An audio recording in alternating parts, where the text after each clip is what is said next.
Thank you so much for joining us. Welcome to the UVI 13D Innovation Center grand opening. I am Pamela Molinar-Wersey.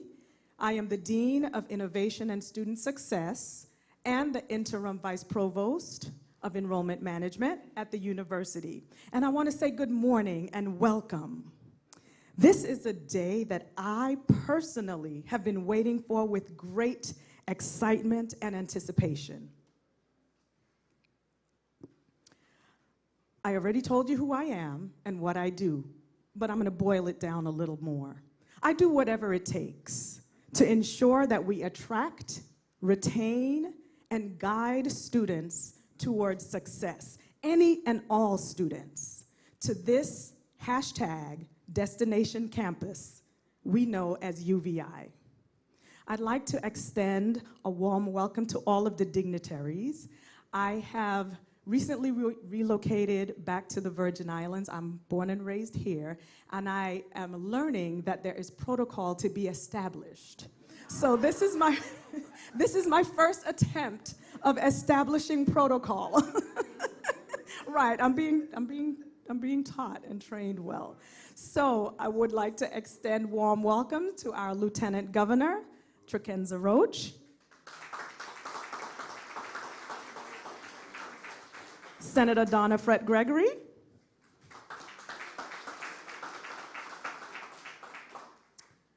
of course, our guest and a special guest, Mr. Kirill Sokolov, and all of these people have their teams behind them. I really want their teams to get some love as well, but we extend warm welcome to all of the teams. So, yes, thank you, all of the teams. And whomever my board chair. My board chair is also here. So please, would you stand?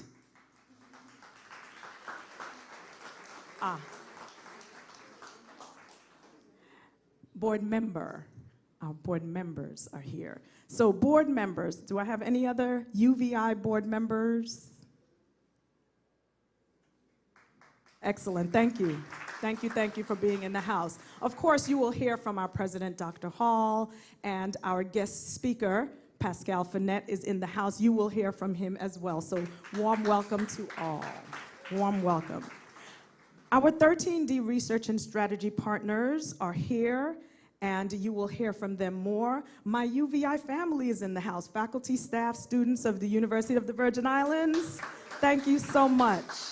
Thank you so much. My friends and family also came out to see what in the world I've been doing for the last year. So thank you for being here. This is your innovation center. It's a place where faculty, staff, and students, business partners, and the community can come together and hashtag ignite innovation at UVI. Are y'all tweeting this? All right. I want the dreamers, the idea authors to look at this space and know that they can literally, physically, make their dreams come true in the innovation lab by 3D printing or 3D scanning it, in our makerspace by physically soldering it together or lasering it into shape with our full spectrum laser, or with the help of the creativity lab, assisting them in ideation and the creative thinking process. A few weeks ago, we hosted about 30 middle school students here competing in the Math Counts competition in this building. And one of them walked in and exclaimed, "I never thought we would have a place like this in the Virgin Islands." That's exactly what I wanted to hear. So today, you will be treated to the inaugural Technology and Innovation Lecture by an innovation rock star. That was so on time. By an innovation rock star, Pascal Finette. You will also be engaged in guided tours of this spectacular building. including, and I hope you already had some, our complimentary coffee staffed today by the renowned Scoops and Brews, and delicious, refreshing smoothies from our smoothie bar upstairs, staffed today by Queen V Smoothies. You'll get an opportunity to sample how our UVI community will relax and rejuvenate so that the creativity and innovation thoughts flow by experiencing our Zen room with our massage chair and immersive technology that can transport you to wherever you want to go. So sit back, relax, at least for the next few minutes until we get you up and moving. President Hall will now share with you the purpose and vision of this awesome venture that has been years in the making. President Hall.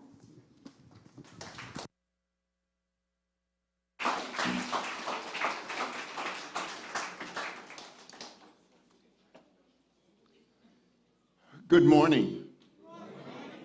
This is a very, very special day, and I hope you already feel the spirit of specialness. I want to thank Pam for her introductory remarks. And my goal, as she said, was to share the vision and purpose of the center, though she has touched on it already.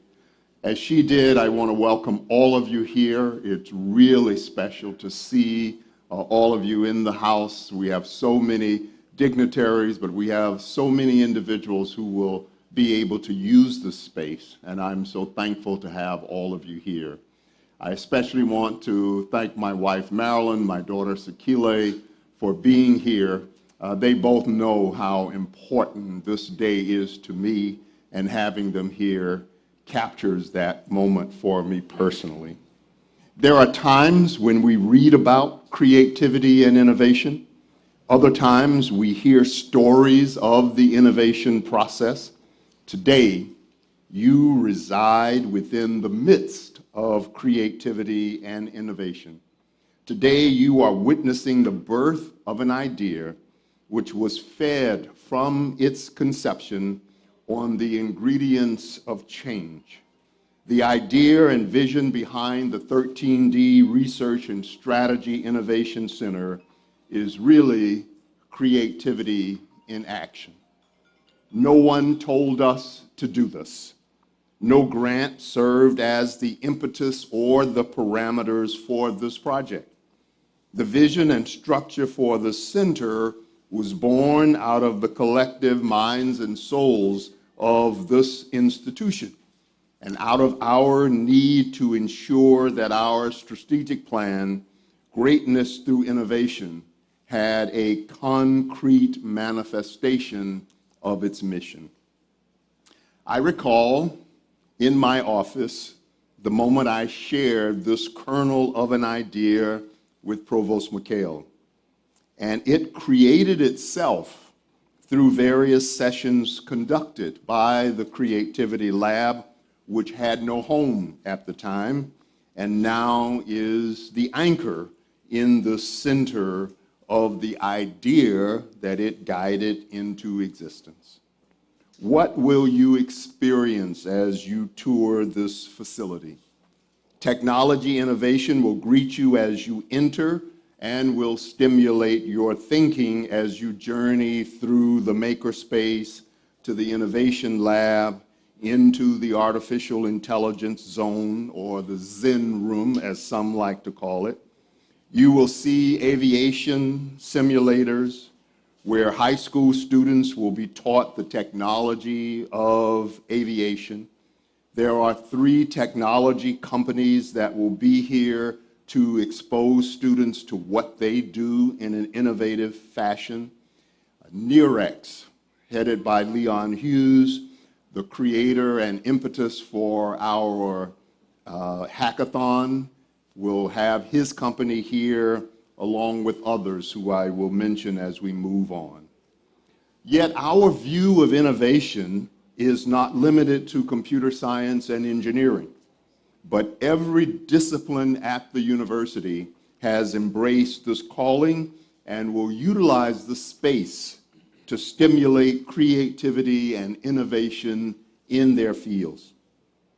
The center will attract on an ongoing basis, as it has today, the leading thinkers and writers about change, innovation, and disruption. We are honored that Pascal Finette is our inaugural innovation lecturer and will be introduced later. This space will be a place where creative thinkers, entrepreneurs, and boundary pushers are invited regularly to share their insights. We also believe that creativity and innovation requires the whole person to be present.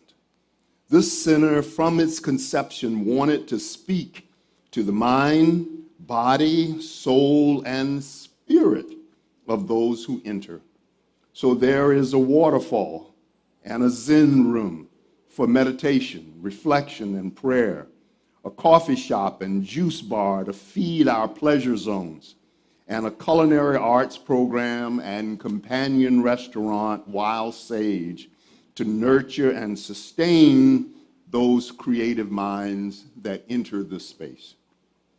Something we should never forget about the innovation process is that it is rarely linear and never without disruption and disappointment. The original investors and developers of the space had a creative dream and vision for a supermarket and gave birth to that idea in the space. When that project had to cease, they invited us to occupy the sacred space and give birth to a different yet related dream. So as you enter this building, you will see the motto of West Bay Supermarket on the wall, where it originally was placed. Their motto, "Pioneers of the Dream," is what we feel we are still doing. So their legacy lives on, and we are honored to always keep them in our midst. I don't know if Mr. Ashby is here, but if he is, I would ask that he stand.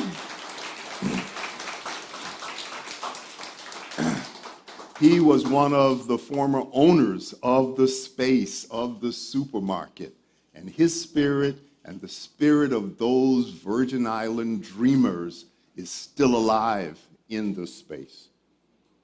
If we are students of technology innovation, of the technology innovation process, then we know that technology that we are comfortable using today will be antiquated tomorrow.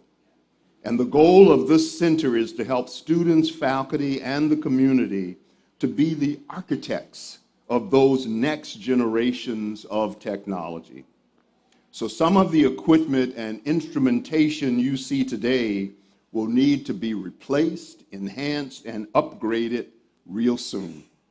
This is the power of the naming of this center after 13D.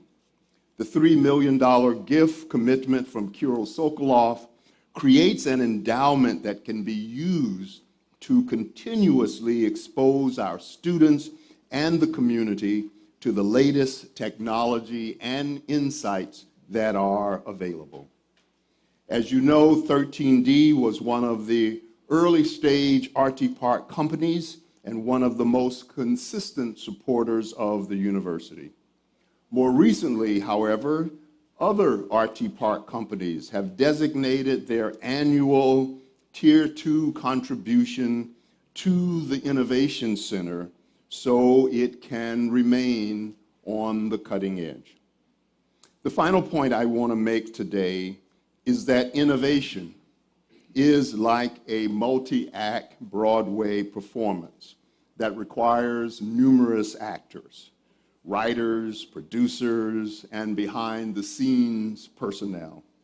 Some are helping willingly, and others, without knowing it, they are the carriers of the dream. I want to thank our board of trustees for supporting the administration in our effort to acquire this building. Chairman Smock and I believe former Governor and Trustee DeYoung are present, and I would ask that you join me in thanking them for their support.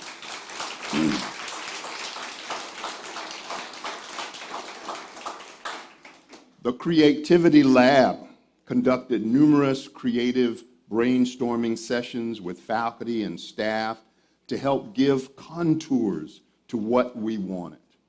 Mr. Edmund Blaze, our architect for this facility, sat in on one of those sessions and turned our collective ideas into a design that we are now walking through today. Custom Builders, our contractor, took that design and transformed it into a physical quality reality that we are now experiencing. The Department of Interior, through Insular Affairs, provided a grant to help the design aspect of this project and to purchase some equipment. Our friends from Microsoft served as a catalyst for the makerspace and helped us acquire some of the equipment from Black & Decker as a donation. And though not assigned a role in the play, we needed the government employee retirement system, which held the mortgage on the facility.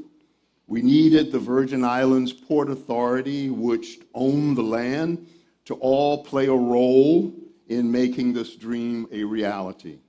And we needed the Senate, and we have other senators who are present, who I believe passed the bill to convey the land to us on Friday, and we will need the governor to sign that bill so that we own it in perpetuity.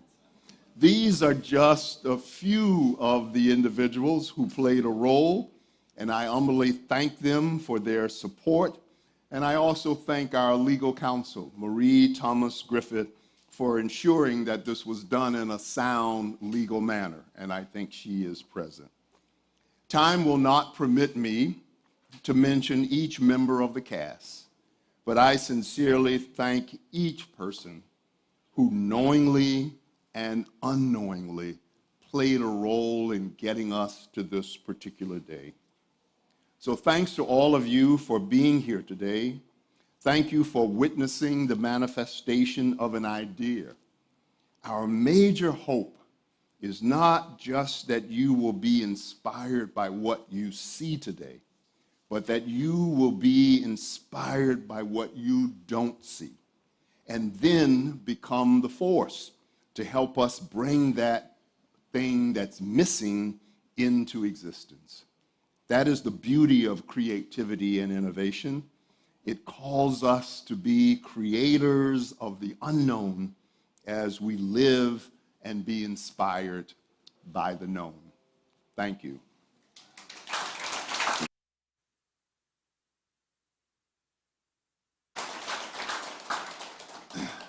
They gave me 2 tasks. Pam only had 1. I don't know how that... It is my sincere and joyous honor to introduce Kirill Sokolov. He is the founder and CEO of 13D. He is the author of 7 books on various topics and a pioneer in the creation of the leading investment newsletter in the marketplace. He has clients internationally and provides them not only with insight about world developments, but about inspiration and spiritual insight. 13 years ago, I met a man with a generous heart, an inquisitive mind, and a spiritual anchor who was inspired to be my partner on this journey to make sure UVI and the Virgin Islands was empowered to shape its own future. His first gift of $5 million to create our first distinguished professorship of entrepreneurship and the 13D student competition expanded and changed the academic and extracurricular focus of the university. The School of Business, due to the presence of Tim Faley and others, became known nationally as a hub for entrepreneurship scholarship and student-focused activities. His second major gift of $3 million will ensure that this facility fulfills its purpose for years to come. Some philanthropists write checks. Others believe deeply in what they are contributing towards. Kirill is in the latter camp. The members of 13D have always been present at the university, serving as judges and mentors for the students in the competition. They have been there for us in the midst of hurricanes and other challenges. They are so close to us emotionally and spiritually that they wanted to be closer to us physically. They are now moving their offices into this facility, and you will see their space later during the tour. They're the manager, Tamra Jones of the office in the Virgin Islands, is a Virgin Islander and a UVI graduate, the first UVI graduate to lead a local RT Park company.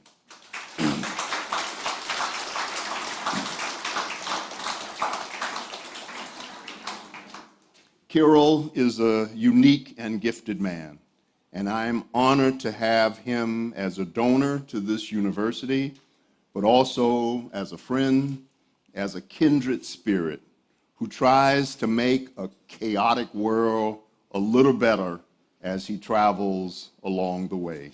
Please welcome Kirill Sokolov.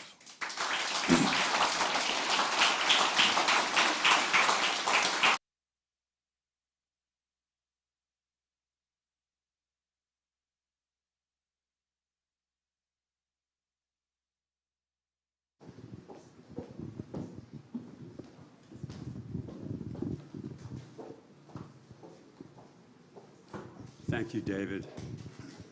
You are phenomenally articulate and brilliant. And over the years, I've found you're a very hard act to follow because you speak so eloquently. When I first met you in 2009, I knew at once you were the kind of inspirational and visionary leader I wanted to support. And hence, I've been supporting you to the best of my abilities. And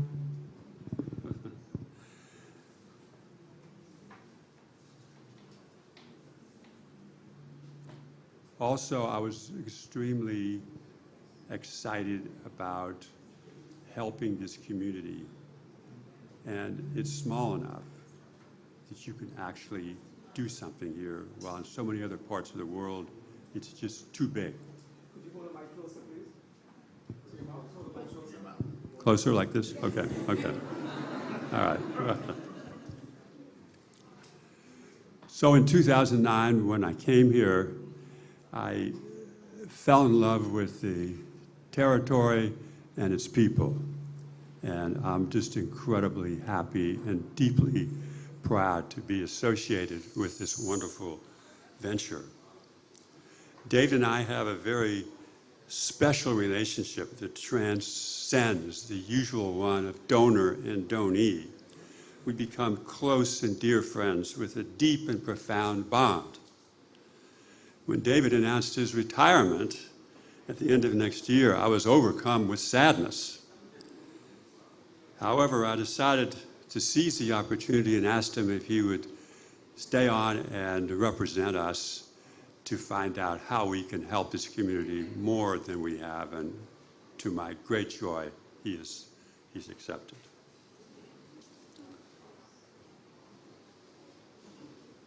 Tamra, James was introduced, and I've charged her with getting the message out to the community that we are here to help. I've been an entrepreneur my entire life. I always wanted to develop my personal creativity. I started 13D 40 years ago, with $25. And after a lot of blood, sweat, and tears, and several near-death experiences, and brutally hard work, we have reached a position near the pinnacle of our industry. And I'm very grateful to my colleagues, some of whom are here today, for giving so much to 13D and helping me build this business with a worldwide reputation. I'm widely known for seeing things that others see but don't understand the significance of. And here's a classic example. In 1988, I read a small paragraph in a newspaper that changed my view of the world. It said that it took 70 years to build a landline telephone system into the UK, 50 years into the US, 30 years for Japan, 20 years for South Korea, but a mobile phone system could be done in a year and a half. And the light bulb went off in my head, and I saw that all of human knowledge would be available to all of humanity, one of the great transformations in the history of humanity.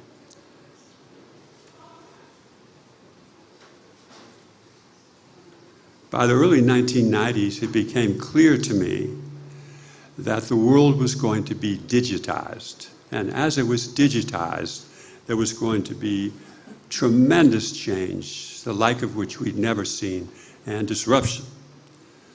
So I charged my colleague, Woody Pussel, who's been working side by side with me for almost 38 years, to be at the forefront of innovation and disruption. And in those days, we called it creative destruction, after Joseph Schumpeter.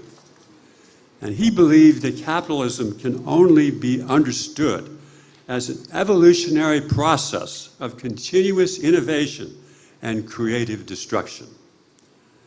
I would also add that Schumpeter was the first person to introduce the concept of entrepreneurship.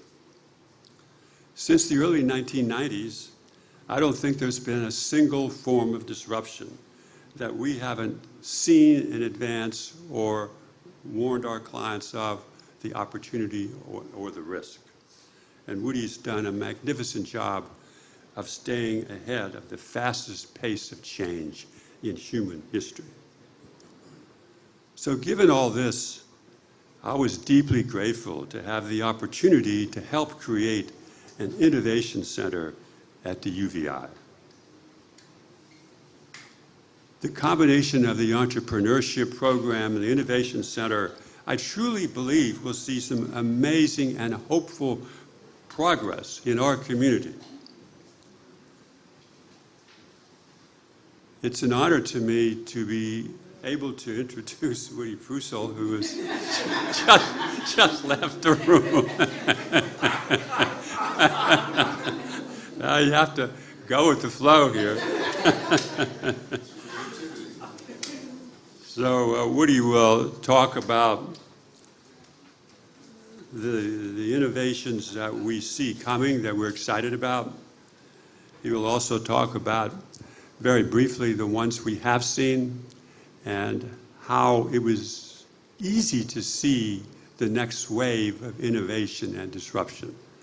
This is not that difficult if you keep your eye on the ball. So it's a great honor for me to introduce my colleague, Woody Pussel, who has done a remarkable job. He's a walking encyclopedia, a man of great integrity, work ethic, and a very dear friend of mine. Thank you, Woody. Thank you. So you all can hear me? Great. Okay. Pleasure to be here. Very exciting day for 13D, and the Innovation Center is really impressive. It's really evident all the hard work that's gone into making this day happen.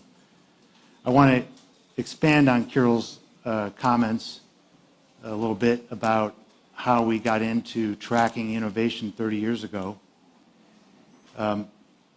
As Kirill mentioned, we were writing about technology in the early 1990s, and then 1995, we formally launched our investment theme, Creative Destruction, based on Joseph Schumpeter's economic theory. He believed that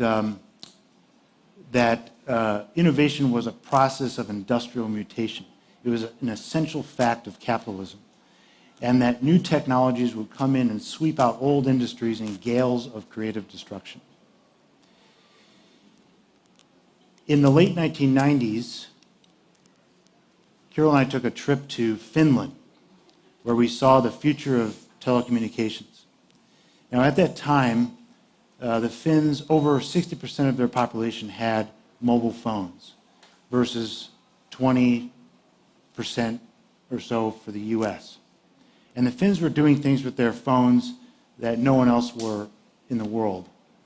They could hail taxis. They could, it gets cold in Helsinki, so they could call a taxi. It would come outside the building. They would know exactly when to go out. And the same thing with the bus schedules. They could stay inside. Very, things we take for granted today, but revolutionary at that point in time. This is a picture of the Nokia 9000. It was introduced in 1996, 11 years before the iPhone. It was a very novel device because although it was like the size of a small brick, it was essentially a small computer. And we saw at that time that that mobile phones were going to change the world. It was no longer going to be about calling a physical location on a landline, but more about calling a person. Always on, always with you would be the new mantra. We saw that it would lift entire countries out of poverty and provide access to billions of people, jobs, and markets. And for the industrialized countries, the mobile phone would soon become the remote control of your life. And that was a signal to us to double down on technology research. Since 2006, we've been framing much of our technology research within Ray Kurzweil's law of accelerating returns. Ray Kurzweil is a technologist. He's been very accurate in his predictions, 80% or so over the years. And the law of accelerating returns, most people look backwards and extrapolate forward in a linear fashion for technology change. But technology change is actually accelerating at an exponential rate. So a couple examples to help illustrate this. In 2006, so this is since Ray Kurzweil wrote his book, The Singularity is Near, in 2006.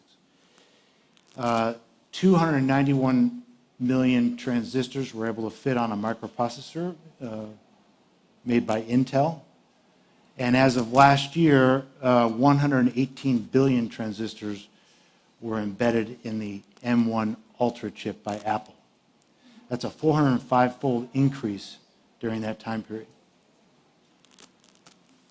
Another example is how the cost of genome sequencing has decreased 30,000-fold since 2006. Back then, it cost $10.4 million to sequence a whole genome. Today, it's under $400. And it will soon be $100 per genome, but it's not going to stop there. It's going to keep declining to cents on the dollar. And as the cost of DNA sequencing declines, scientists are able to do more experiments on organisms, understand disease better, human biology, and that improves our healthcare. We believe that there are 6 platforms that are driving innovation. The first platform is automation. This includes artificial intelligence, robotics, 3D printers. Right now, AI models are doubling in complexity every few months, and hardware and software costs associated with that are declining at about a 70% annual rate. So the number of parameters on ChatGPT 3, which I'm sure you've read about, was 175 billion, and now ChatGPT 4 is something like 100 trillion. Super increase in just a matter of a few months. The second platform is quantum technologies. Quantum leverages quantum mechanics, where at the atomic level, objects behave differently. The three primary domains of quantum technologies are quantum computing, quantum encryption, and quantum sensing. Last year, $30 billion was invested in quantum technologies. Many countries have programs. Half of the investment was made in China, by China. Quantum computers, a universal quantum computer, is still years away from broad commercialization. But quantum sensors, which are 1,000 times more sensitive than today's technology, are here now and are about to disrupt many industries. The third platform is genomics biotechnology.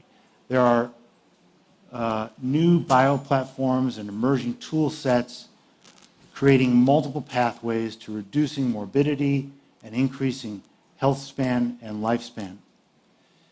Three key technology shifts are the rapid decline in DNA sequencing costs, as I mentioned, the advent of artificial intelligence and machine learning and the ability to sift through reams of data to glean trends and insights, and then the automation of biological data collection and manipulation in the lab, which is making scientists much more efficient.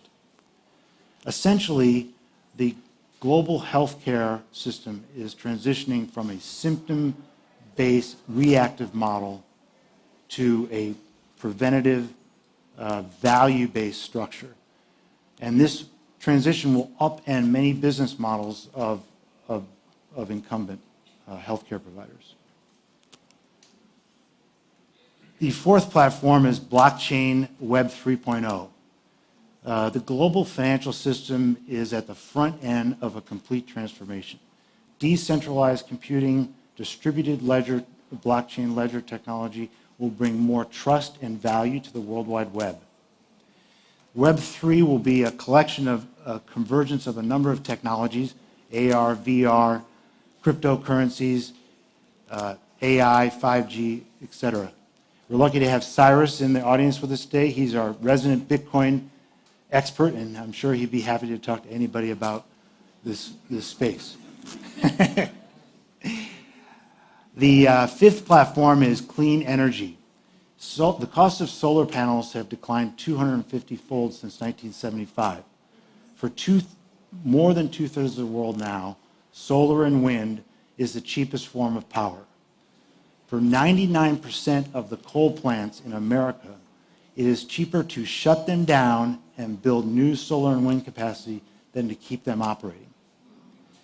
What's unique about solar and wind and other renewable energy technologies is that access to these resources is free, and as the supporting technologies are digitized, they become subject to the law of accelerating returns, and the costs decline on a Moore's Law trend line. In contrast, most of the world today continues to function on fossil fuels, which are finite resources, and as those resources decline, costs go up. So one day, this transition, this energy transition we're going through, is going to take decades.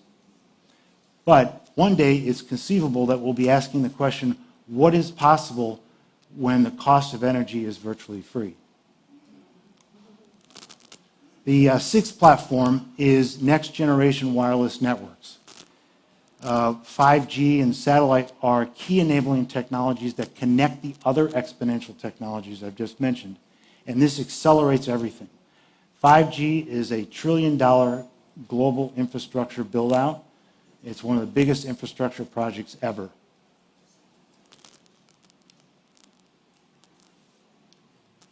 And as these technology platforms converge, they are beginning to create new business models and help solve global grand challenges like climate change and infectious disease. And it is also helping fuel a technology arms race. Increasingly, these technologies are allowing greater personalization. And I think it's important to study these technologies because they affect all of our lives, our businesses, and increasingly our healthcare as well. I believe that the Innovation Center will inspire students to experiment more, and ultimately this will give birth to new ideas and new businesses which will improve all of our lives, not only for the Virgin Islands, but the Caribbean at large and the world.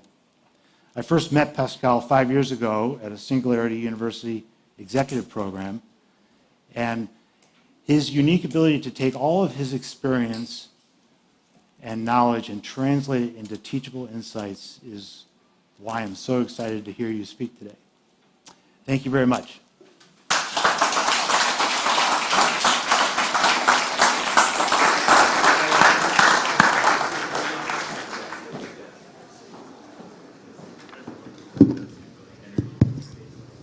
Thank you so much, Woody, for those remarks. Gives us all something to think about.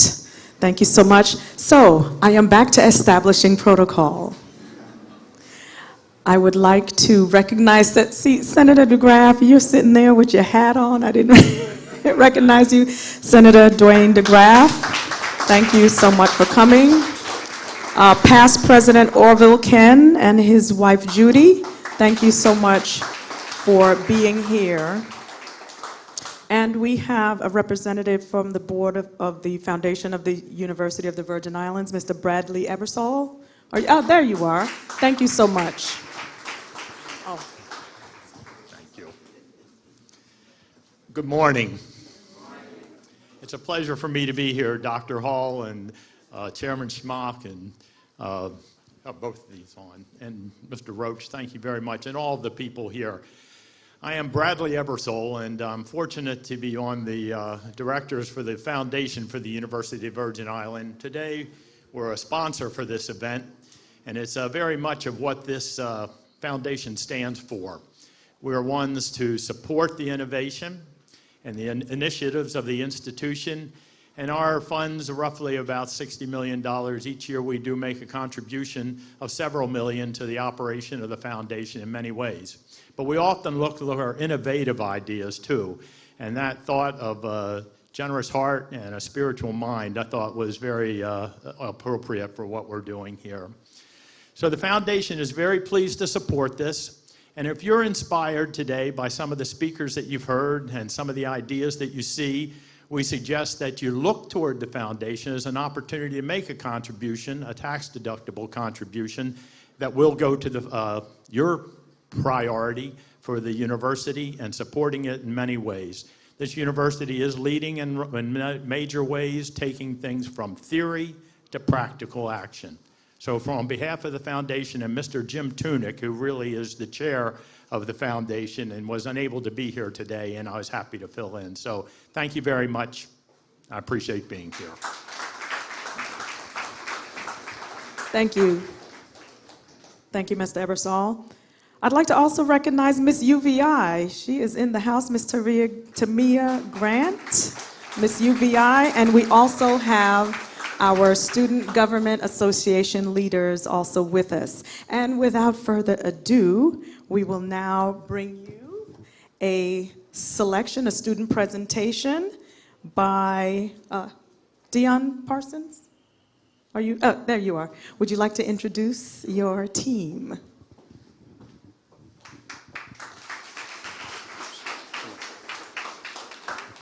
Good morning, everyone. Good morning. Welcome. This is indeed a remarkable time that we live in with great, great things happening, and I'm so happy and honored to be part of this.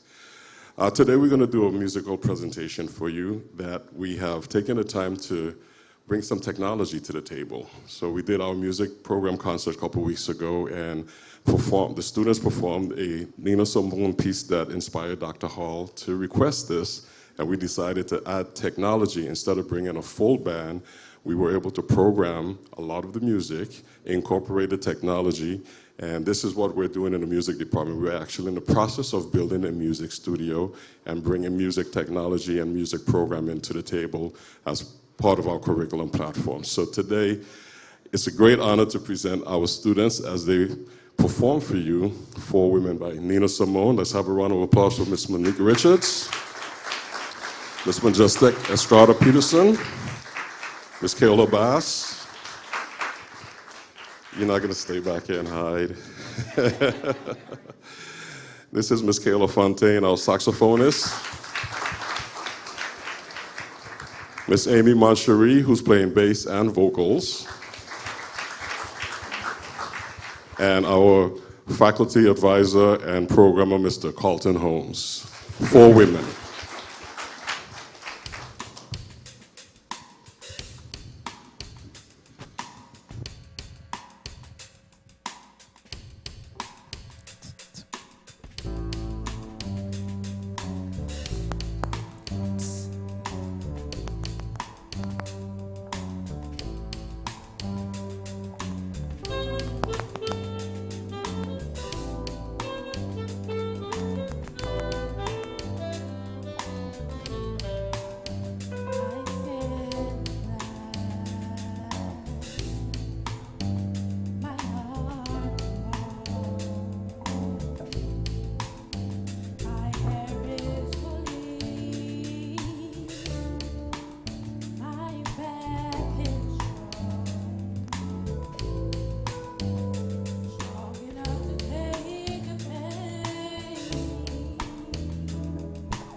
My skin is yellow, my hair is long, between 2 elves I do belong. My father was rich and white, he forced my mother late one night. What do they call me? My name's Sophronia. Sophronia. My skin is tan, my hair is fine, my hips invite you, my mouth like wine. Oh, little girl am I, anyone who had money to buy. What call me? My name is Sweet Thing. My name is Sweet Thing.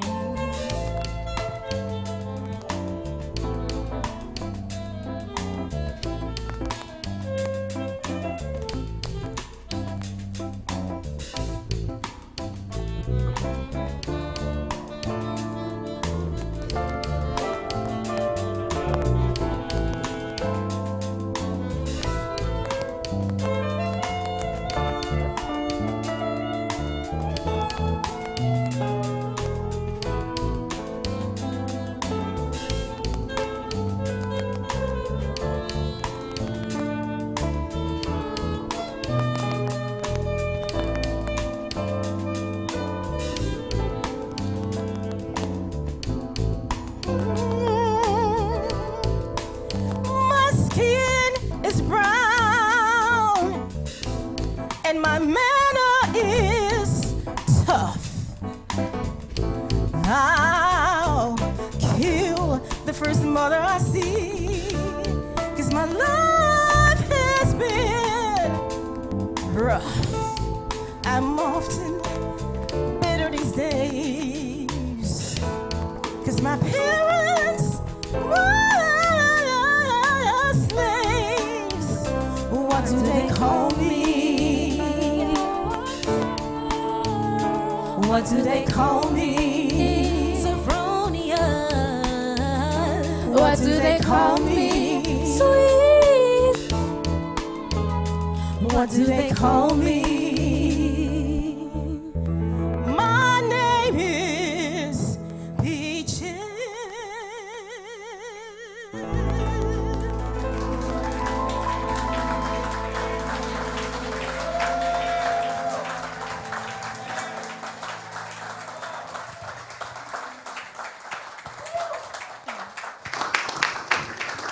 How excellent. Thank you all so much. Let's hear it for them one more time. That was awesome. Excellent. Thank you so much, students, for that wonderful presentation. I'd like to also briefly acknowledge Senators Samuel Carrion and Diane Capehart. Thank you so much for coming and welcome.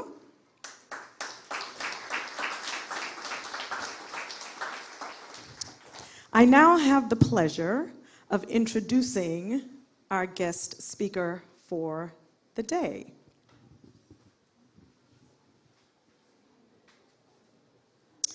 So, what makes Pascal truly one of a kind is his ability to translate all of his experience into teachable insights, principles, and practices. Pascal inspires, educates, empowers leaders to make sense of accelerating change, envision the future of exponential technology, identify new opportunities, and develop successful future robust business strategies.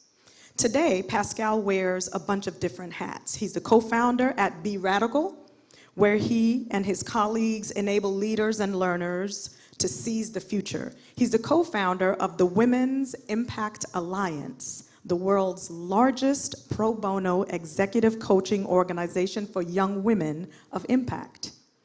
He's also the best-selling author of Disrupt Disruption. Make sure you go get your copy. How to decode the future, disrupt your industry, and transform your business. He's the voice behind the blog, theheretic.org.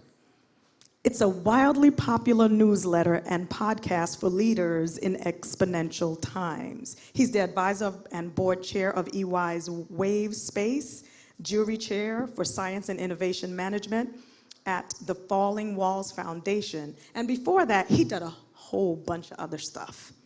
I'll tell you a few.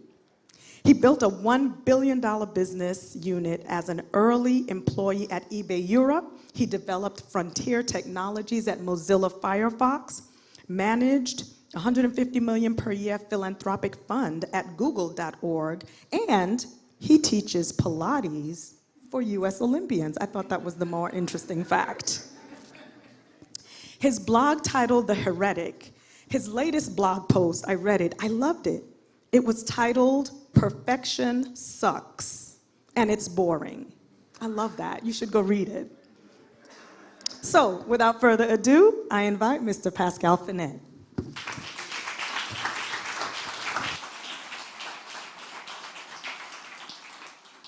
Good morning.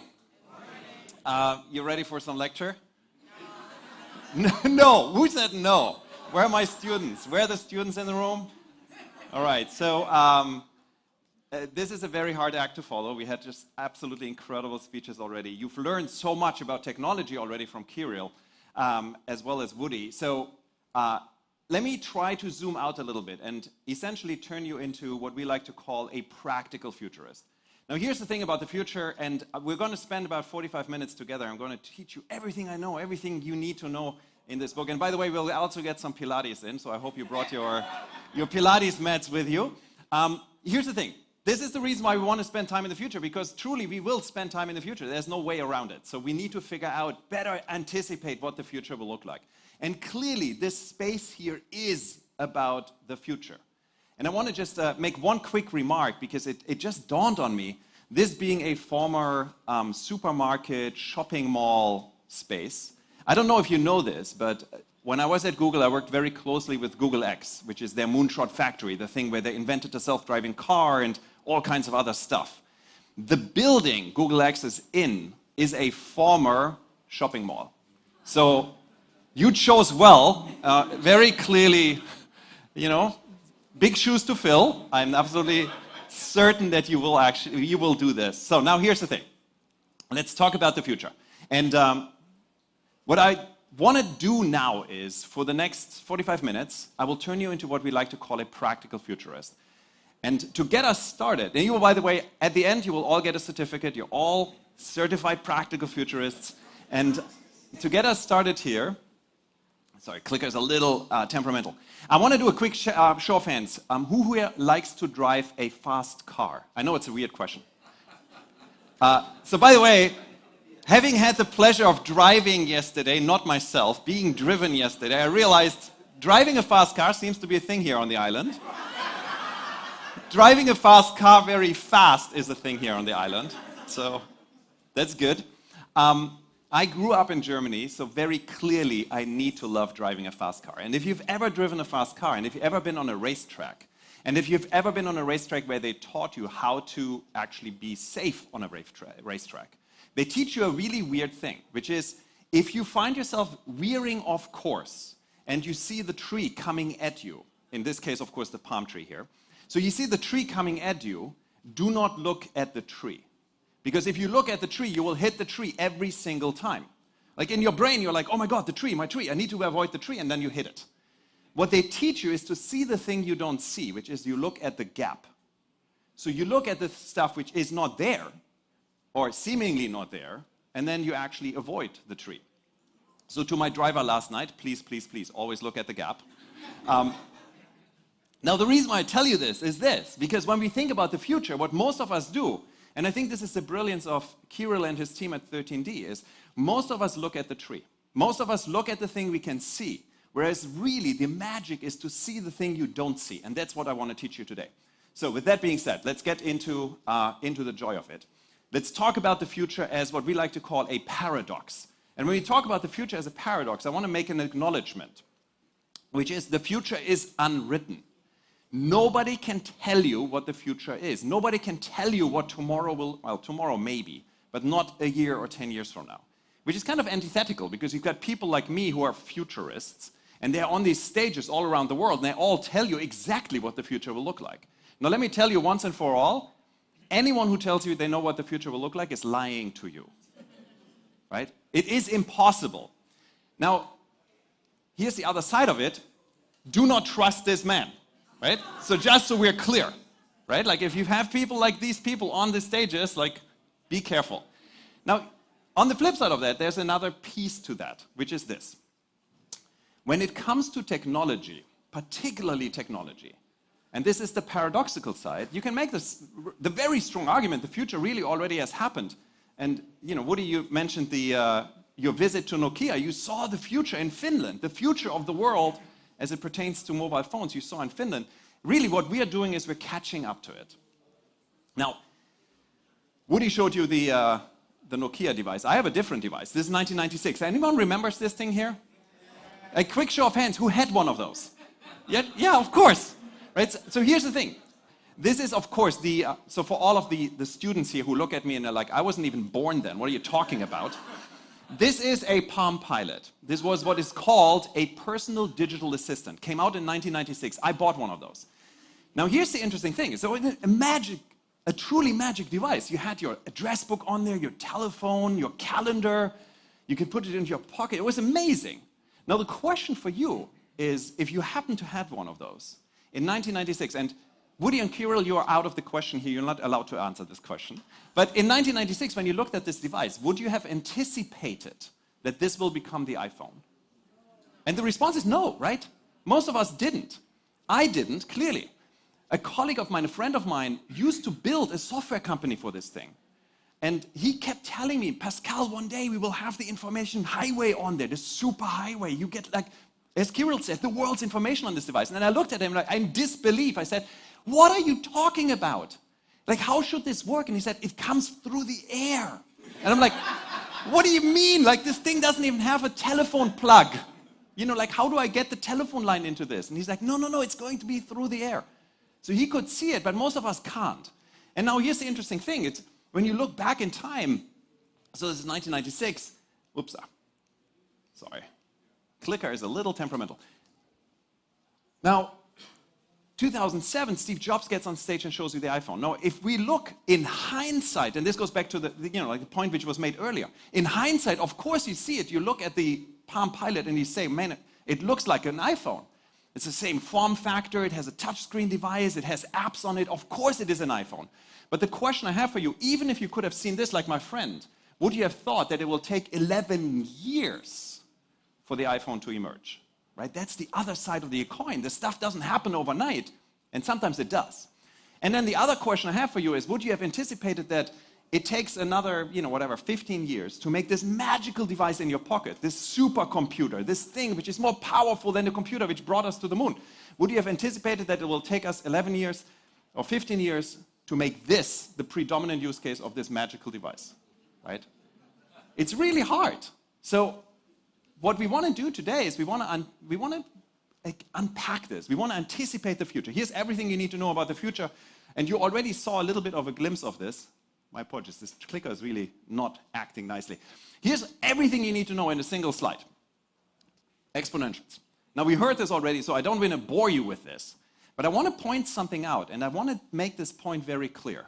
Because the challenge is this. If you're standing somewhere where this gentleman stands here, and I would argue that in many technologies you're seeing in this space here, AI, robotics, 3D printing, synthetic biology, whatever you want, we're standing somewhere here. And you look to the past, and the past is the only point of reference you have, the only thing you know, the only thing you have learned. You look to the past has a tendency to look flat and linear. If you have the ability to see the future, you realize that the future is weird. What most of us do is, though, we take the past and we extrapolate from the past into the future. So we underestimate. This is beautifully summarized, and some of you will have realized this is, of course, Ernest Hemingway. Ernest Hemingway wrote a book called The Sun Also Rises. In this book is a beautiful quote. We now call this the Hemingway law of motion. We've taken it out of context, of course, and completely misused this, but it is a beautiful reminder to think about where we are with technology. And the shortest version of the quote is this: gradually and then suddenly. Because that's exactly what happens with technology. It feels like nothing happens. 1996, the Palm Pilot comes along, like the Nokia N9000 comes along. Nobody's actually paying attention year after year after year. And then 2007, Steve Jobs gets on stage at the Moscone Center and shows you the iPhone for the first time. And you realize, oh my God, phones aren't phones anymore, they're computers. Everything changed. So keep this in mind. This is really important to understand. Now, there's a second part to that curve, which is this blue line, which is our expectation. And that's the dangerous part. Because very often when we see technologists like myself, particularly, when we see technology in the early stage, we get incredibly excited. But then we realize very quickly that the gap between what we think technology should be and what technology really is vast. It's massive. And then we get disappointed. Classic example for disappointment. Anyone remembers Google Glass? These augmented reality glasses, these weird things. So I was at Google when we released Google Glass. Here's what happened, true story. I was one of the first beta testers for Google Glass. So if you remember, Google Glass was hyped as the future of compute interfaces. It was the next big thing. It was the next iPhone. Sergey Brin, the founder of Google, ran around with Google Glasses and told you this is going to be the future. So I get a call from my colleagues at Google X. They said, Pascal, you're a beta tester. We will get you a pair of Google Glass. And I'm I'm so excited because this is the future, remember. So I get to see the future before anyone else. So one day I get a call, and I'm in building 43, which is right in the center of the Google campus. And the Google X building is about a 30-minute walk from me. And they say, Pascal, your pair of Google Glasses is ready, pick it up. So I'm walking these 30 minutes to the Google X building. I've got this spring in my step. I'm thinking, man, this is amazing. I'm going to be the coolest kid on the planet. I get my pair of Google Glasses. I walk back. Remember, 30 minutes, right? Here's what happened in 30 minutes. Number one, I put my pair of Google Glasses on. If you've ever used Google Glass, you will know what I'm talking about. I realized very quickly it doesn't do anything. You can't actually do anything with it. You can take a picture, good. At the end of the 30 minutes, I see the red battery light indicator coming on. I'm like, battery life is terrible. And then I walk into my building, and there's a big mirror on the side of the building. And I see for the first time wearing Google Glass, and I realize I look like a complete idiot. So I get disappointed. Now, the challenge with disappointment is this, and this is where you need to be careful. When you're disappointed, it's very easy to dismiss. It is not good, it won't be good, which of course is not right. Because eventually you get to this moment when the lines are crossing, technology gets better and better, as we've seen already. And you get to this moment we call the iPhone moment, and it's good enough. And then you get into this world where you can't keep up with the changes we are seeing, chaos and amazement. Right? So be careful about this particular moment. Now, that being said, This is beautifully summarized by Roy Amara, who was the co-founder of the Institute for the Future. He said, we tend to overestimate the effect of technology in the short and underestimate the effect of technology in the long run. So keep this, burn this into your heads. And I want to teach you now how to better see the future. And the way we do this is we talk about something called weak signals, the early indicators of change. How do you, the next time you see a Palm Pilot, not look at it and say, oh, it's just, an address book on steroids, but to look at it and not say what is, but ask what could be. And to do so, I want to talk about this. How do you spot this? What is the technique you use? Because as said before, Kirill, you said this so beautifully, you can see the future. It's actually not that hard. You just need to ask the right questions of it. And we call this weak signals. This goes back to Amy Webb, who's a futurist. She coined the term. Another way to say this is what the historian Fernand Braudel once called the thin wisps of tomorrow. And I want to do a quick exercise with you. And for that, I want to show you this. This is time we spent on digital devices, talking about the digital revolution, whipping through our lives like a Bengali typhoon. 2008 to 2021. Until 2018, we could break out mobile phones. You see, first of all, a couple things here. First of all, I don't need to, red is mobile phones, PC, laptop is blue, other internet-connected devices, white. Mobile phones have taken over the world. I don't need to tell you that. We know this. Also, I don't want to bemoan the fact that, I think this is terrifying. 2021, 8.1 hours on average spent by the average American in front of a digital device. That's terrifying. Get out there, go swimming, people, right? But I want to show you something different. And for this, I want to do a quick experiment with you. So I'm taking you on a time-traveling trip. And this time-traveling trip gets us back to the year 2008. And let me quickly see if this reference works for you. I have brought out the DeLorean. It's washed, waxed, and the flux capacitor is charged to the brim. Anyone gets this? I tell you a funny story. I recently did this talk in Lincoln, Nebraska, in front of high schoolers. And first of all, total crickets in the room. I'm like, okay, great, so the joke didn't work, whatever. Then someone in the last row raises their hand and says, Pascal, I've got a question. I was like, what's your question? He's like, what is a DeLorean? And I'm on stage, and I'm like, parents, you fail your kids. Get on goddamn Netflix. And anyway, now here's the thing. On our way back into the past, because hindsight is always 20/20 vision, we heard this already. It was like, of course, everybody can tell you anything in hindsight. But on our way back to the past, we have amnesia. We forget everything else. So the only thing I can show you is this slide. So 2008, I show you this slide. This is the only data point. And now my question for you is, would you have said, looking at this one slide, mobile is taking over the world? And you can't. It's this tiny little red chevron. Of course not. Now here's my question, and this is where we do a little bit of an exercise. We do the same exercise. Oops. I'm so sorry. This clicker does not like me today. We do the same exercise. So we go back in the time, you have amnesia. Which year would you have said, looking at this data, mobile is taking over the world? You can see it in the data. So quick show of hands. 2009. Anyone? 2010? Maybe? 2011? Some brave souls? Yeah? Okay, cool. 2012? All right, some more. 2013 maybe? Okay. So let me just stop here. I've done this exercise, I said, I've done it with high schoolers in Lincoln, Nebraska. I've done it with Fortune 500 CEOs in a room. The median response is very similar to what we had in this room. It's somewhere around 2012. And it kind of makes sense, right? 2012, you see the red bars are becoming big enough. It feels like it's 20, 25% or so of total consumption, et cetera, et cetera. Now, here's a fascinating insight. By the way, if you would have asked me when I first conceived this idea, I would have said 2012, 100%. Now, here's where it gets interesting.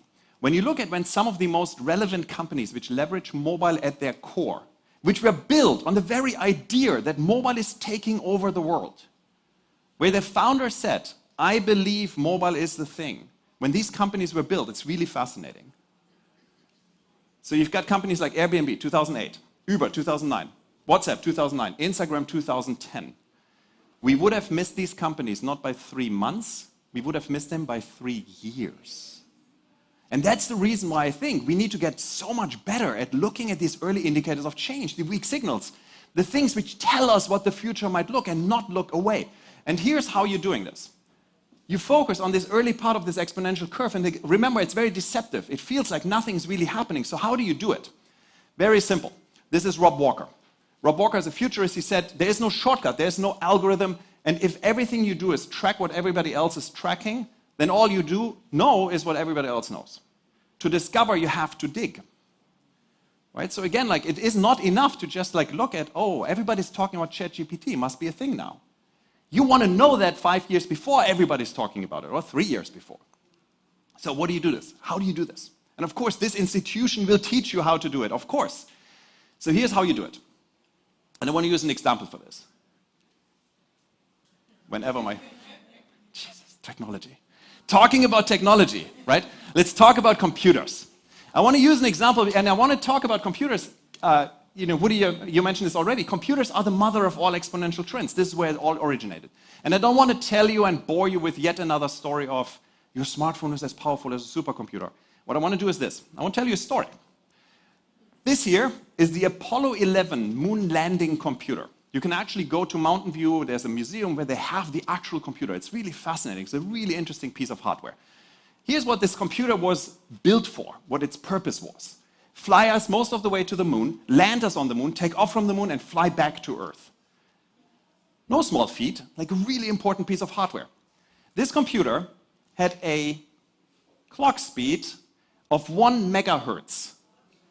It had 4 kilobytes of RAM, and it had 72 kilobytes of ROM, which is the instructional code which got us to the moon. So keep this in mind. This is the Apollo landing computer. This here is your smartphone charger. You get this for free when you buy a new smartphone. In this charger is a chip. That chip's purpose is very simple. It charges your phone, really. There's no other purpose. Charge your phone. Now you look at that chip and you realize that chip here has 48 megahertz. It has 8 kilobytes of RAM, 128 kilobytes of ROM. It is, to the point we heard earlier, 48 times as fast as the computer which flew us to the moon, has 2 times more memory, needs 70% more code to charge your goddamn phone to fly us to the moon. Which, make this even worse, anyone familiar with these things? You can buy them in a supermarket. You open them up, they play music.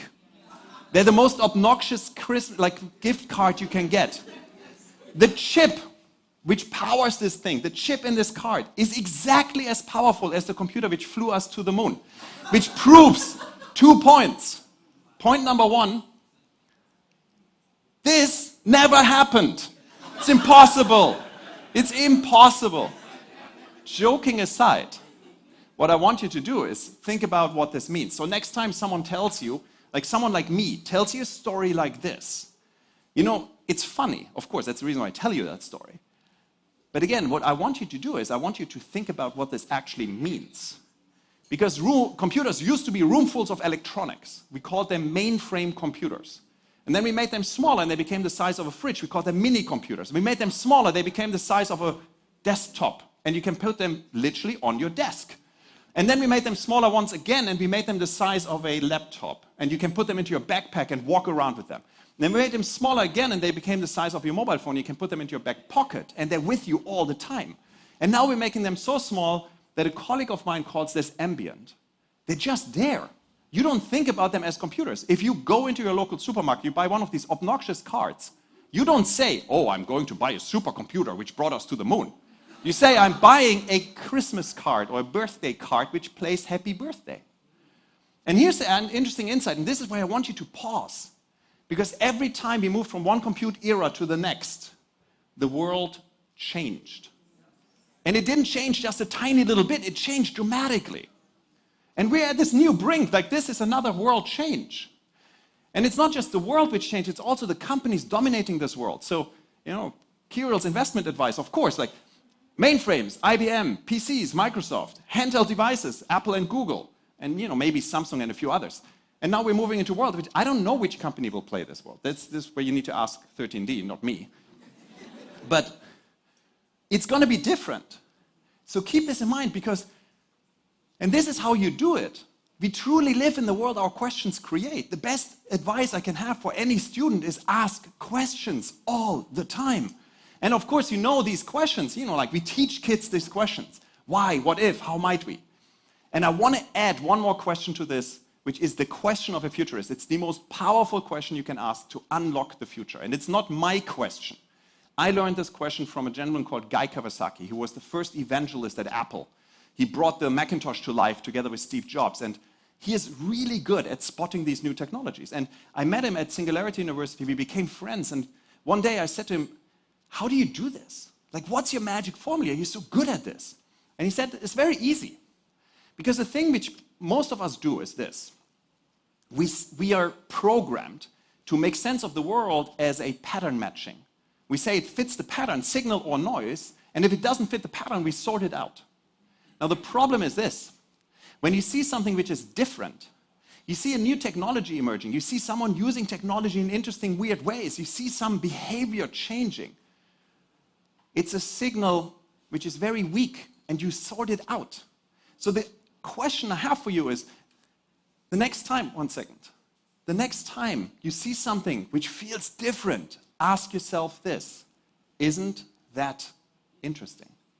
It's the most powerful question you can ask because it forces you to stop for a second and say, what's actually happening? I want to do a quick exercise. This week, today, did you see something which made you go, isn't that interesting? Yes. What? Just tell me.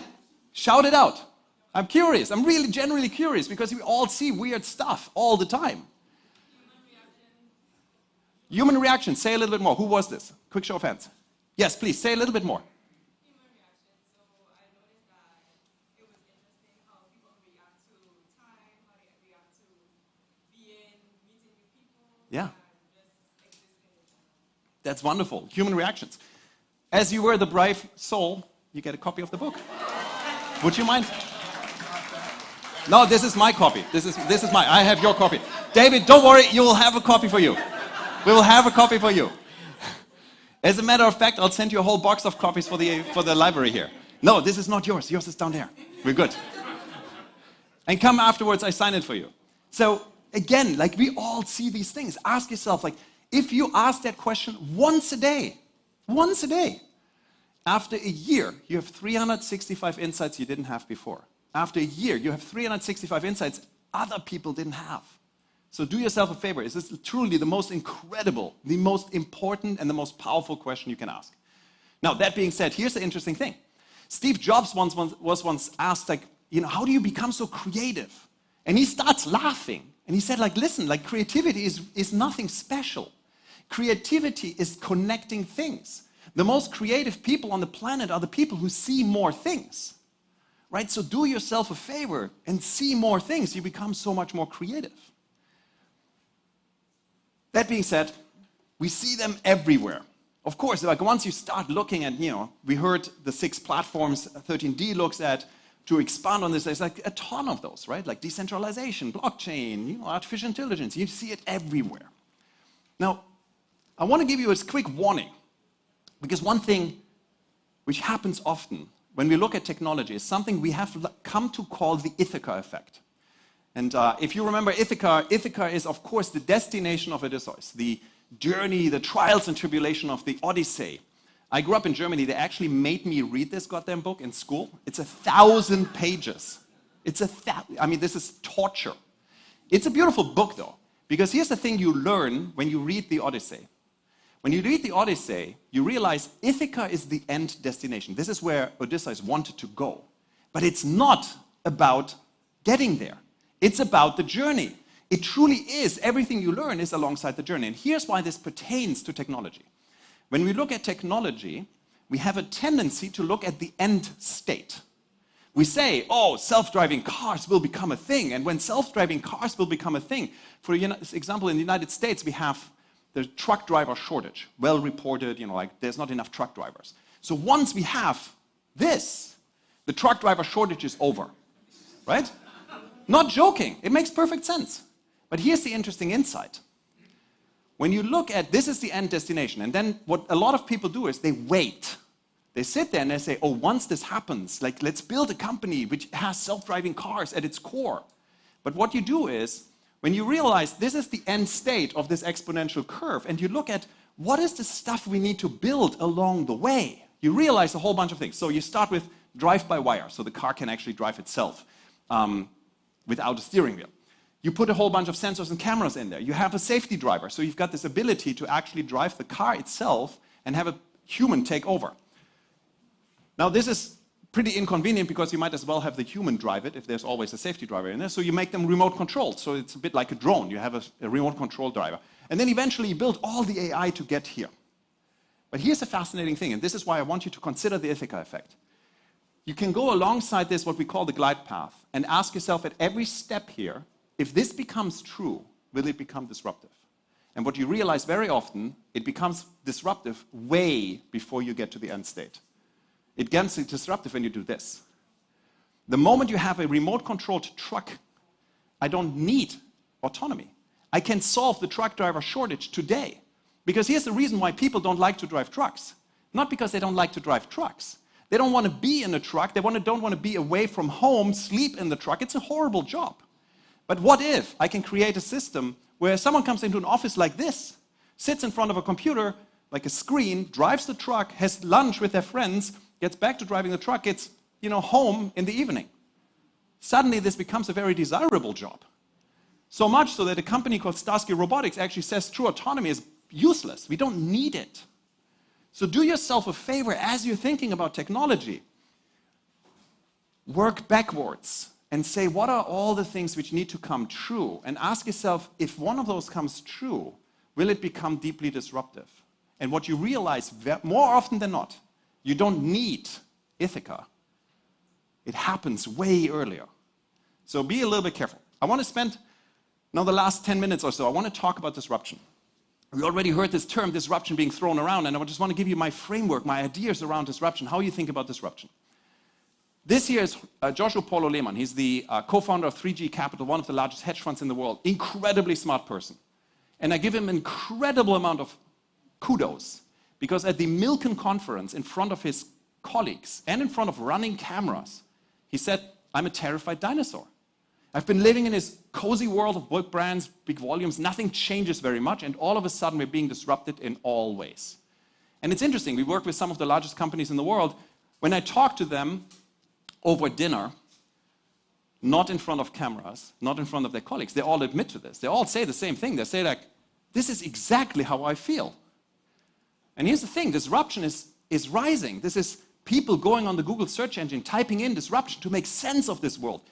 This is 20 years worth of data. The red line is 7 years floating average. You see it's going up and up and up and up. So I can guarantee you this disruption topic is here to stay. The problem with disruption is this.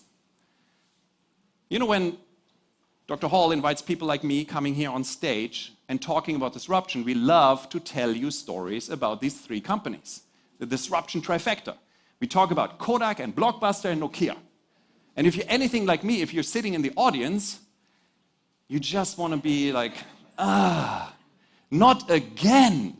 Not again the old story. Kodak, the inventor of the digital camera, gets destroyed by the beast they brought to world, right?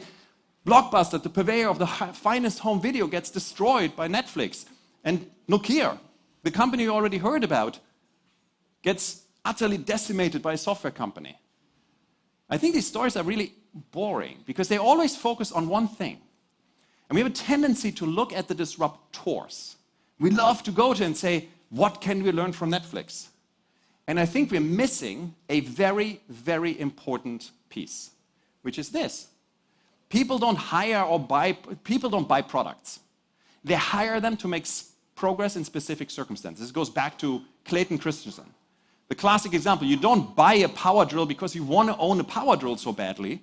You buy a power drill because you've got a home project to do, and you want to have a hole in the wall to hang a picture. Clayton once called this the jobs to be done. And here's the important insight. In the world we're living in, the underlying jobs to be done rarely change.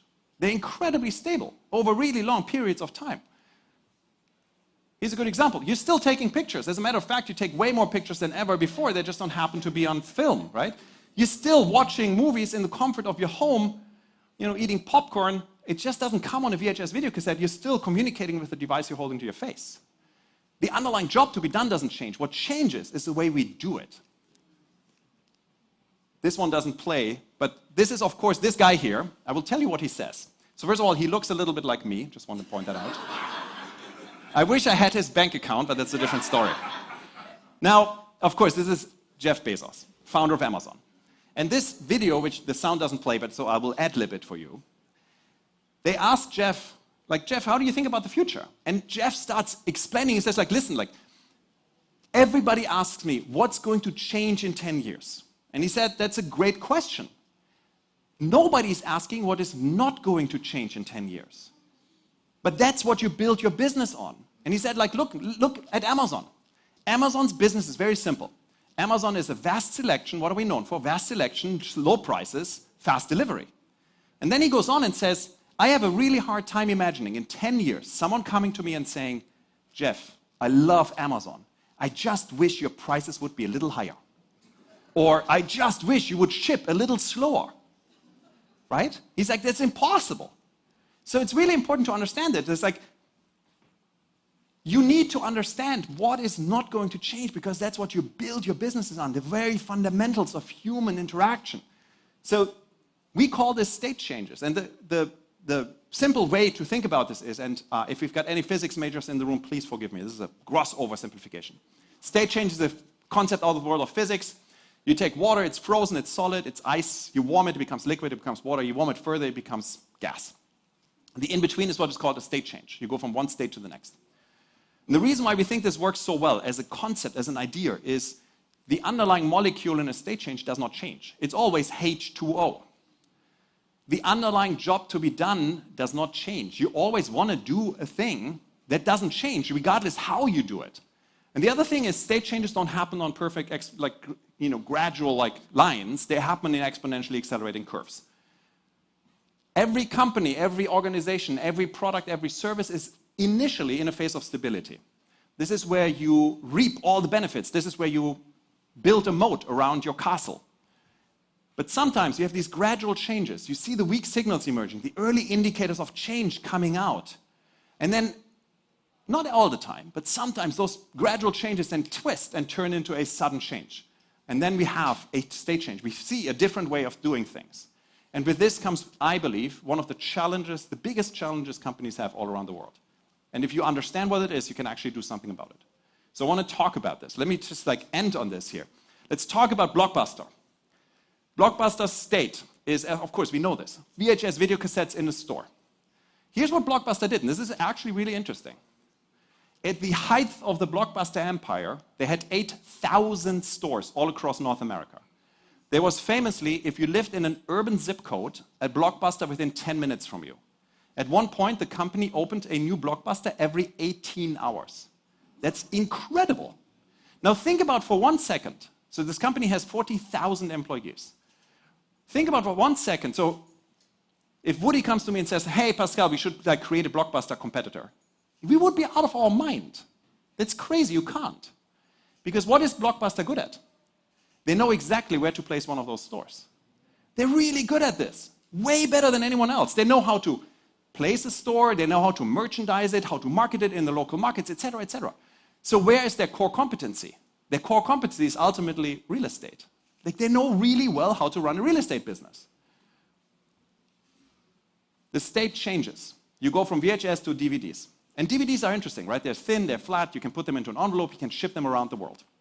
You solve two major issues. Issue number one, remember, it's 10 minutes to your Blockbuster. Sounds great. But 10 minutes to your Blockbuster is 10 minutes to your Blockbuster. Unless, of course, you drive, as we did last night. Then it's probably more like 7. But, so 10 minutes to Blockbuster. You're inside of Blockbuster. It takes you 20 minutes to find your video and check it out. And then 10 minutes back, 40 minutes later. And then you need to return this goddamn thing. You remember, it's like VHS, you need to. So it takes a while. I ship it to your postbox. All you need to do is you need to walk down to your postbox. Second, you go into your local Blockbuster. And your local Blockbuster, you always wanted to watch one movie, of course. It's like Top Gun. Always. You go into your local Blockbuster, there's 15 copies of Top Gun. They're all rented because you all rented Top Gun already. So I can't watch Top Gun. If I run a centralized warehouse, I can make sure that I've got enough copies, that I can manage this inventory better because I can manage it across a much broader user base. Now, here's the fascinating thing. The moment you create this, you realize one thing. Now it's not about operating stores anymore. It's about running a warehouse. Your core competencies, pick, pack, ship, negotiate with USPS, all this kind of stuff, running a warehouse, a big, big, big warehouse. Overnight, Blockbuster's core competencies became obsolete. And that is what breaks companies back. This is what we need to understand. So as leaders, we need to understand that when we move from one state to the next, we need to be very careful because that's what breaks my back. And then, of course, the state change once more. We go to streaming. You go from DVD to streaming. Now it's not about warehouses anymore. It's about data centers and writing software and all this kind of stuff. And the only reason why Netflix could manage this transition fairly well, and even for them it was hard, but the only reason is very simple. Because Reese Hastings saw this guy here, Mark Cuban. Mark Cuban, of course, today is, basketball guy and it's like on television all the time. But back in the day, he built and sold a company called Broadcast.com. 1998, he sold a company which did streaming audio. It was terrible. He sold this company to Yahoo for $3.2 billion. Yahoo shut the company down a year later because they didn't know what to do with it. Still one of the worst business acquisitions of all times. But it was streaming. And once you experience streaming, you realize, wait a second, this is much better. I don't need to tune into my radio. I don't need to put a cassette in my cassette recorder. It's much better. A year later, a company called TiVo comes along and creates something they call the digital video recorder. And the digital video recorder becomes a massive success, and it teaches you one thing, which is you can watch what you want when you want it. So now we have this. This is 1999. 2005, YouTube comes along and shows you that streaming video is a possibility. Now they can only stream short clips because the bandwidth is still an issue, etc. But 2005, YouTube comes along. 2007, Netflix streaming was born. Reed Hastings could see Netflix 9 years before. That is the reason why we need to look at the early indicators of change, because they tell you the future. The future is there. You can see it today. And of course, I hope that in this university, we're going to teach you how to see this future, right? 9 years before. And so you've got plenty of time to build and iterate and try things out. All right. So the magic is, of course, how do you move from one state to the next? And here's the thing. We talked about this earlier. It's like, I love your point about the distribution time of communication networks. State changes have been with us forever. Think cars and buggies. What is the underlying use case for a car? You want to go from A to B. We've done this. We walked, and we took horses, and we took horses and buggies, and we took cars. It just took 40 years to go from horses and buggies to cars. And even within 40 years, not a single horse carriage manufacturer turned into a car company, which is bizarre. They had 40 years to do that. Now the challenge is this stuff happens in 3, 4, 5 years. So you just need to be much, much faster. It's, of course, what we need to teach you here at the university is speed. And that's the beauty of this building, because this building is built around this notion that we get bright minds together and they can iterate at the speed of thought. To Kirill's point, this is how this looks like, right? It gets faster and faster and faster and faster. You might have seen there's a thing called ChatGPT, which is this AI you can use. They grew from 0 to 100 million users in 30 days. That line is vertical. It goes this. So let me end this whole conversation with a quote. This here is from a dear friend of mine, a gentleman called Ron Shaich. Ron was the founder, president, CEO of Panera Bread. It's a healthy fast food chain. Sold the company for $7.6 billion to private equity. It's a massive multiple over what you would get for a company like his. And I sat down with him, I had dinner with him one day, and I asked him, Ron, how did you do this? This is mind-boggling. By the way, he paid for dinner. He's so much richer than I am. So he was very generous. He said, I pay for dinner for you.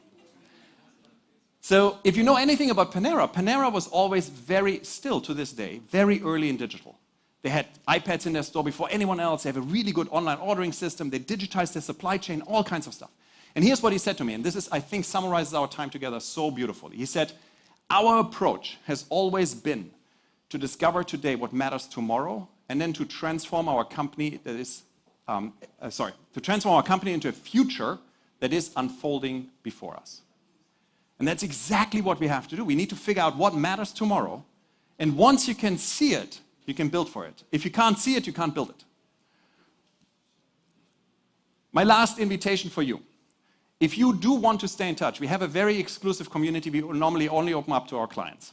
If you send an email to this email address, learn@beradical.xyz, and you put that number, which is today's date, of course, into the subject line, you will get automatically back an email with the slides, as well as we'll add you to our mailing list. So we send out every week, we send a newsletter with the week signals we are seeing. We have a WhatsApp community with beautiful people in there. So by all means, do stay in touch, because this can only be the beginning of a journey.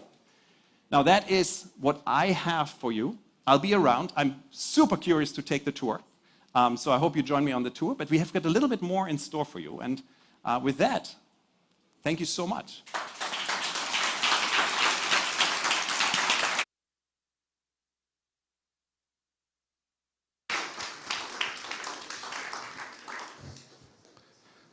Amazing presentation. Thank you very much, Pascal. Thank you very much.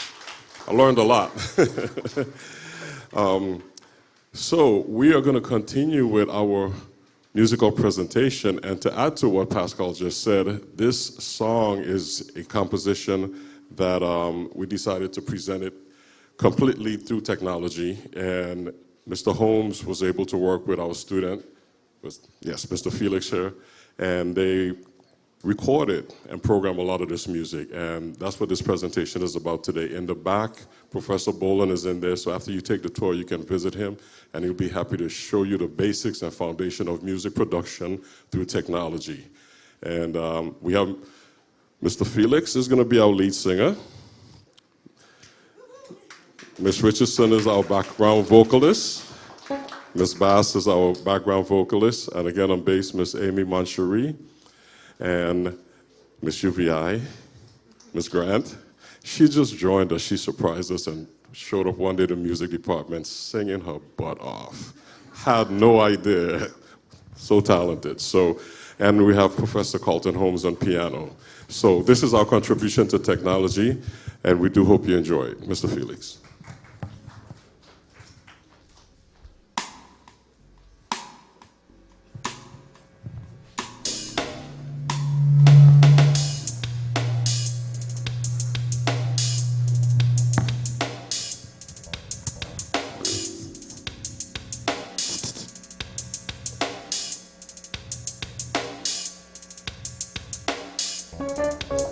Sugar, won't you find yourself a dream? Go down in history. We'd be set for life up in the morning, feeling fine.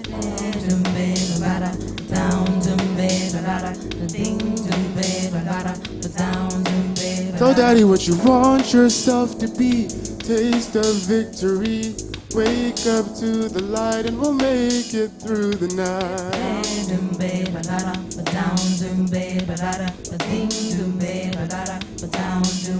You gotta have a way out when everyone's breaking down. So sugar, won't you find yourself a groove? Ride it to the moon.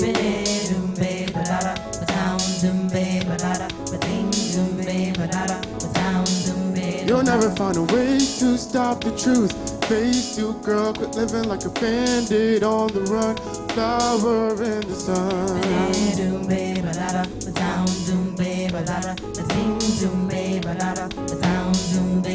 You will find in your heart golden days. A love that rains from the stars. Golden days. You never wanna waste it, girl. The thrill of it, taste it, girl. To find yourself for once, fall into the love.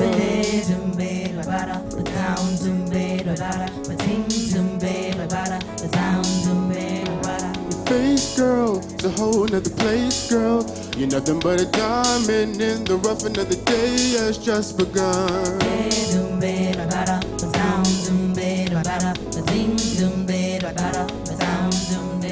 No matter what you came to get, love and happiness is gonna find you. Open up, believe in something good.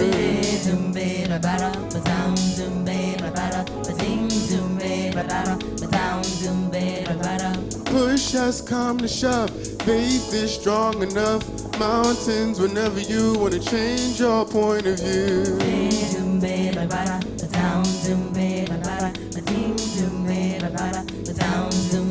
You will find in your heart golden days, a love that rains from the stars, golden days. What exactly, my dear, are you clinging to? Some propaganda stating that you've gone as far as you're going to, that your skies are finite and limited, that your growth is an impossible dream, that your future is inhibited? Oh, please. They've been spreading them same lies since the 50s. Can't nobody decide what your life can move through. This is your time and your challenge. What is it that you want to do? Sit and be still and not let your light shine the way it was meant to. Oh, I pray that ain't true. I pray that ain't true. Oh, please, don't fall into the abyss because something negative once ruled you. Please understand I'm from where you are and I got my demons to fight too. Please don't give up because somebody broke your heart and some things fell through. This is life. You owe it. Life does not owe you, okay? An obstacle is a thing that impedes or blocks one's way. You can chip through it, you can go around it, you can climb over it, you can dig under it, you can move it, but you can do it. You can do it. You will find in your heart golden days, a love that rains from the stars, golden days. You're gonna find in your heart golden days, a love that rains from the stars, golden days. You'll find, babe, your heart, babe, in your love. Caleb Bass and Monique Richardson on backup. Tamia Graham, Miss UVI on spoken word. Amy Moncherie on the bass, Carlton Home on the keys. Thank you guys. My name is RJ Felix.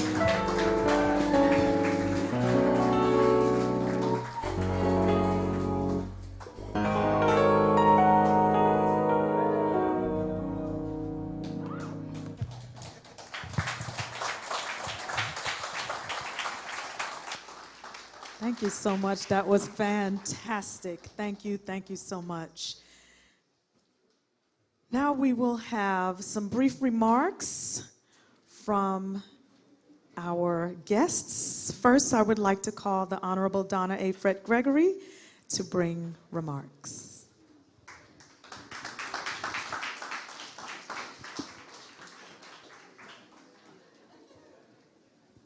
And who said great things are not happening here? Who dared to say great things are not happening here? I have a little joke though. So of course, you know, the Senate President is a person that always comes before and make the presentations.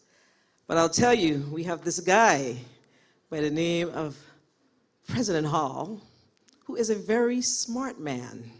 So he decided that he's going to invite the chair of the Budget, Finance, and Appropriations Committee. Yes. So take a page out of Dr. Hall's book. He definitely knows what he's doing. Yes. But I have to say, great things are truly happening here. We have some talented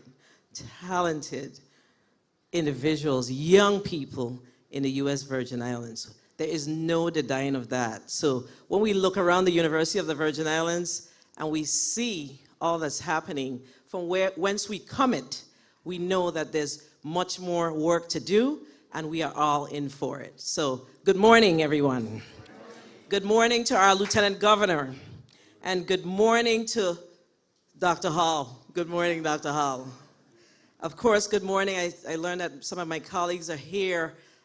Senator Carrion, Senator Capehart, Senator DeGraff, and I also see former Senator Jackson in the audience. So good morning, if it's still morning. I think it's afternoon, actually. Good afternoon. But this afternoon, it's my pleasure to be here to offer brief remarks on behalf of our Senate President, Senator Noel E. Francis Jr., who had yet another obligation. The legislature of the Virgin Islands, as you know, remain committed to ensuring that entrepreneurship opportunities exist for Virgin Islanders, not only here on this campus, but throughout the territory. Last year, this site was officially named after the global research firm 3D Research, who have been a long-time supporter of the university and a sponsor of the annual Student Entrepreneurial Competition. So I want to take this opportunity to thank Mr. Sokoloff for investing in the people of the Virgin Islands, for investing in our university, and definitely giving us an opportunity to see what innovation is truly, truly all about. Thank you. I am absolutely honored to be here today, of course, for the official launch of the grand opening of the 3D Research and 13D, sorry, Research and Strategy Innovation Center. And I was just telling Lieutenant Governor Rose, that's a long name. Yes, it's a long name. It is our collective hope, and when I say our, it's my colleagues, our collective hope, that this center will drive innovation and creativity to reality with members of our community coming together in a safe space to brainstorm, strategize, create and implement ideas that will help to grow our beloved economy and our beloved Virgin Islands. This center is another prong, Dr. Hall, in UVI's strategic plan, the plan, Greatness Through Innovation. And I am certain that many great new, and based on the presentations that we saw today, I'm beyond certain now, that many new, great, and cutting-edge ideas will be born within these walls. The 3D Research Innovation Center is a state, 13D, yes, 13D, Donna. Innovation Center is a state-of-the-art multi-purpose, as we see here today, and I can't wait to take the tour, space designed for our community and our future in mind. I just can't thank the brains that's behind this enough for something like this. I don't know if we ever expected to see something like this in the Virgin Islands, but it says again, great things are in fact happening here. Before I close, there was something that Pascal, that names remind me of a Virgin Islander, Pascal. Pascal said, "Isn't that interesting?" Everything that Pascal said to me today, I was like, wow, isn't that interesting? You know, as we traverse the landscape of this world, sometimes we just take things for granted. But I want to thank you for opening our minds and seeing that as we walk through this world daily, sometimes we have to stop and say, you know what? Isn't that interesting? So thank you. Thank you for your lecture. Thank you so much. Again, on behalf of the members of the 35th Legislature and our President, we want to thank you for this opportunity, and Dr. Hall, and all at the University of the Virgin Islands. We know, you know, that we are always, always here to support the work of the university. Thank you for the opportunity.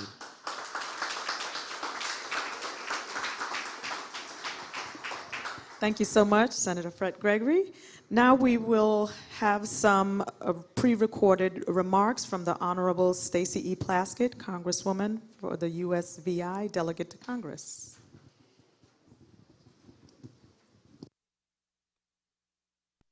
Good morning to Governor Albert Bryant, Lieutenant Governor Tregenza Roach, members of the Brian Roach administration, members of the Virgin Islands Legislature, UVI President Dr. David Hall, 13D founder and CEO Kirill Sokoloff, our keynote speaker, Pascal Finette, the faculty and staff of UVI, and all of our guests. I would like to commend Dr. Hall and his team, as well as Mr. Sokolov, for their excellent work in making today's grand opening of UVI's 13D Research and Strategy Innovation Center a reality. The development and presence of sites like this, one in our territory, are evidence of the great work by leaders in our community for our economic, social, and technological advancement. As the latest addition of the university, the 13D Center will provide much-needed technological resources to ensure that our college students and in the entire community have access to the most cutting-edge education available. It's my hope that the work that will be done in this space by students, researchers, and businesses alike will contribute to the growth of technology and the business sector here in our Virgin Islands. Last year, my fellow congressional colleagues and I launched the Congressional Caucus on Black Innovation, which focuses on engaging policymakers like myself in advancing full inclusion for the African diaspora in innovation economy, closing existing disparities, and building a pipeline for tech talent, scaling worthy ventures, and generating high-paying jobs for communities of color. I believe UVI's 13D Center and its mission fall squarely within the framework of what my colleagues and I intend to focus on within the Congressional Caucus on Black Innovation. I look forward to collaborating with you to advance the cause of cultivating greater spaces and opportunity for innovation within our communities. Congratulations to the University of the Virgin Islands, Dr. Hall, the entire team on a successful grand opening. To our guests, keynote speakers, and participants, welcome, and thank you for joining us. I look forward to seeing the great accomplishments that will be done at the 13D Center. Thank you.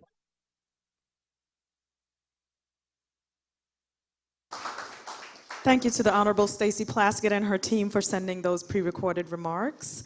And I will now like to bring to the stage the Honorable Tregenza A. Roach, Esquire, Lieutenant Governor of these U.S. Virgin Islands.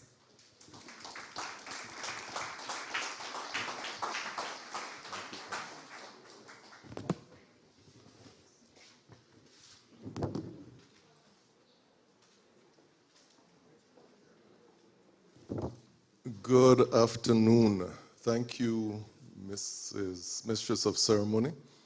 Good afternoon, Senate Finance Committee Chair Donna Fred Gregory, and to the other members of the legislature, Senator DeGraff, it was Carrion, Cape Hart, I don't know if any others have joined us, to Dr. Hall, and to the chair of the Board of Trustees of the university, Mr. Sokolov, our guest speaker, Mr. Pascal, all the faculty and staff of the university. A special good afternoon to Dr. Ken, our former president and for whom this campus is named, and to all the wonderful students in the audience. Very often I'm asked, since my life doesn't belong to me anymore, people ask me what I miss about my former life. And one of the things I really miss is the university.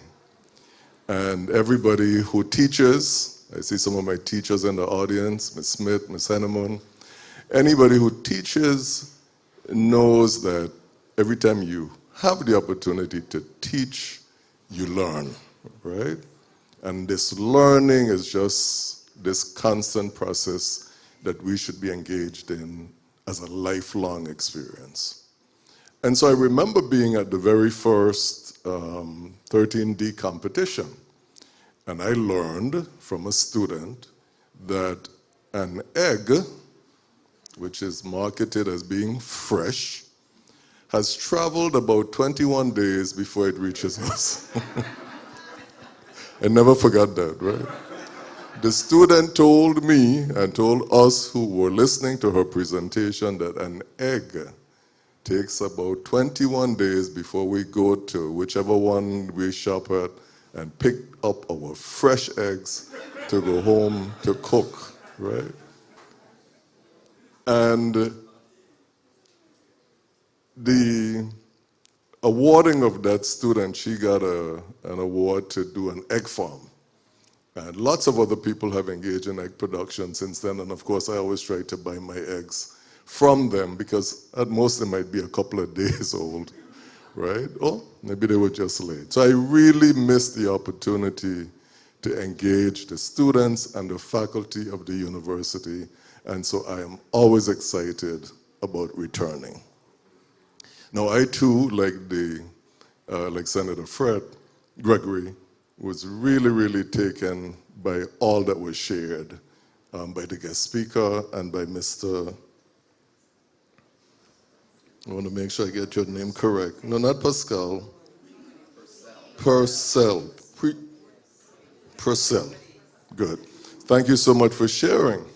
And while I was so excited about the possibilities, I started off my morning here with bush tea. And that, for me, is an anchor, because my grandmother said you couldn't leave the house in the morning without something hot in your stomach. And to come to the Innovation Center and get my bush tea really said something to me. You may take that as a small thing, but what is said to me is that this space will be anchored still in who we are as Virgin Islanders and who we are in this very special space and who we are as African people who have gone through such an experience to get here, right? So I was grateful for that bush tea, number one. And number two, the wonderful students who performed for us. Their first song, Nina Simone. Now, if you know anything about Nina Simone, you will know that one of the things she wanted to be was a classical pianist. And in fact, I think her desire was to be the first black classical pianist.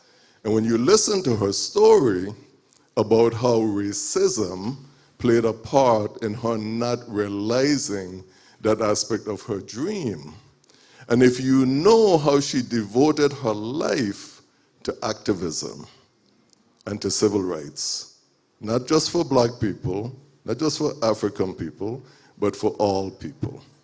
And so as I was listening and I was thinking about 6G, and I wake up in Estate Pearl and I can't make a phone call because my phone has SOS, right?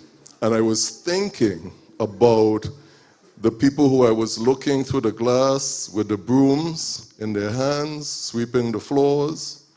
And I was thinking about how we ensure that technology and innovation moves everyone, how it makes life better for everyone, how it improves the quality of life for everyone, and thinking how does this technology ensure that a person who is sweeping the floor today is not sweeping the floor 30 years from now. And that is not just the Center for Innovation's challenge, it is a challenge for all of us. And I'm excited to be here today because I'm excited to see the growth of this university and even the physical movement from the entrance, we know the physical plant is up there, but the entrance of the university moving closer to our community, I think that too is a signal that we should not miss. So I thank every single person who has had anything to do with bringing us to this point. I thank Mr. Sokolov for his investment in this university, and to every one of us who continue to invest our time and our talent to ensure that we will get to a place where the quality of life for all of us will improve, but we will still be anchored in the basic things that speak to who we are as people in this region and in these beloved islands that we are privileged to call our home. Thank you all so very much.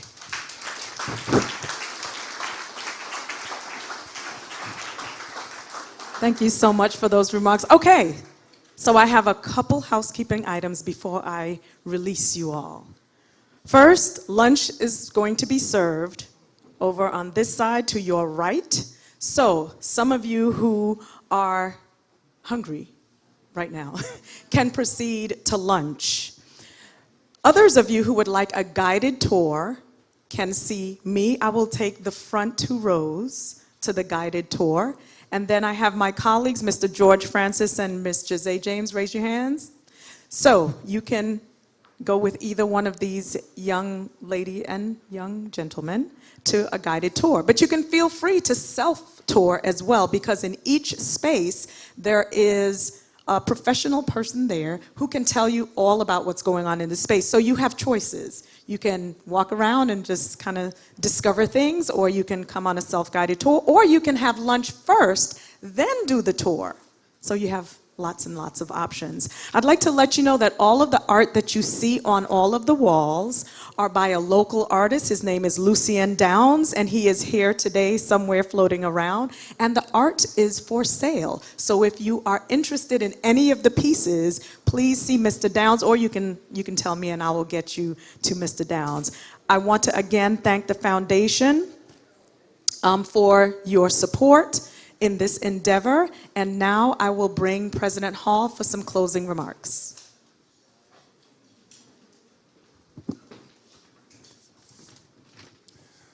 Thank you, Pam. I want to thank all of you for being here.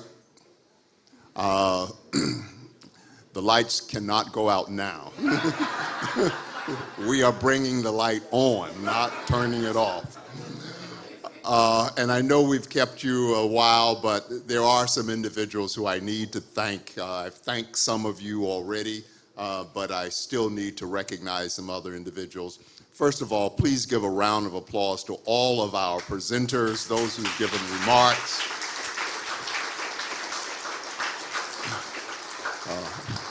It has been an inspiring morning of presentations. Will you join me in thanking our mistress of ceremony, Pamela Moulinar-Worsley.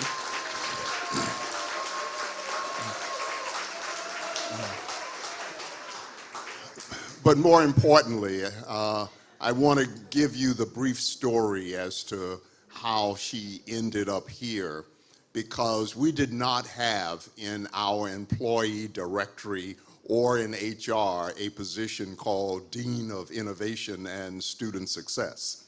But after having met her, Provost McHale and I, interviewing her for some other purpose, decided we need to figure out a way to get this Virgin Islander back here at the University of the Virgin Islands. So speaking of creativity, we created this position called Dean of Innovation, so she will be responsible for helping guide what happens in this building, and she has done so much to get us to this place, so thank you, Pam.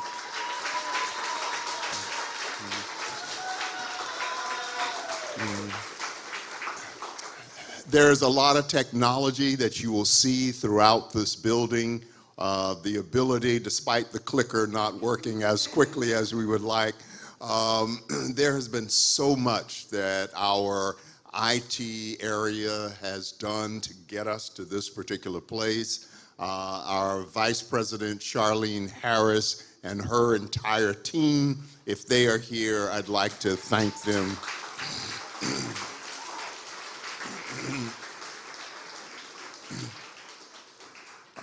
And though we are blessed with a gift from Kirill, we had to purchase this building and we had to borrow money to do that.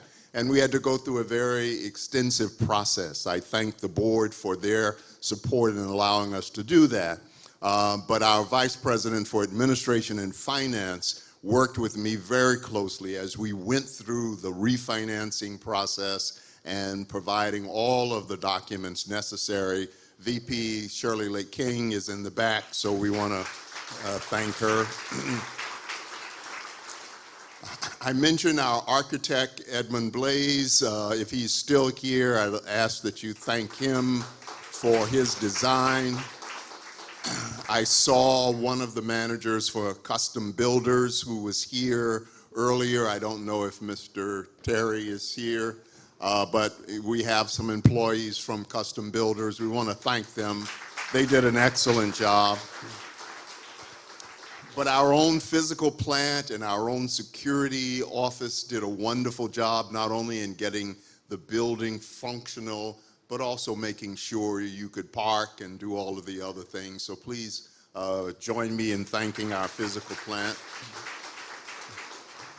You will get a chance to tour the culinary arts operation in the facility later on.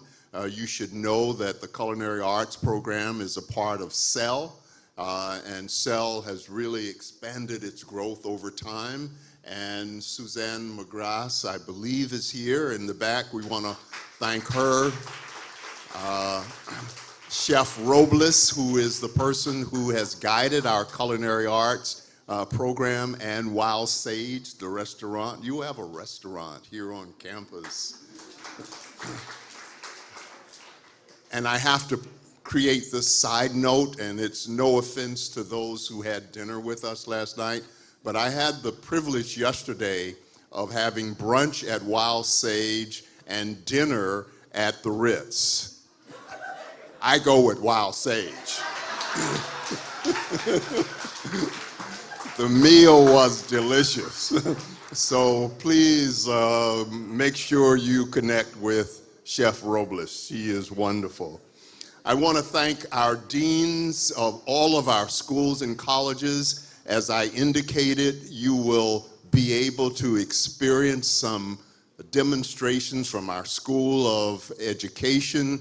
You saw our music department and their use of technology, but all of the deans and faculty in the various schools and colleges have embraced this concept, and I want you to thank them as well.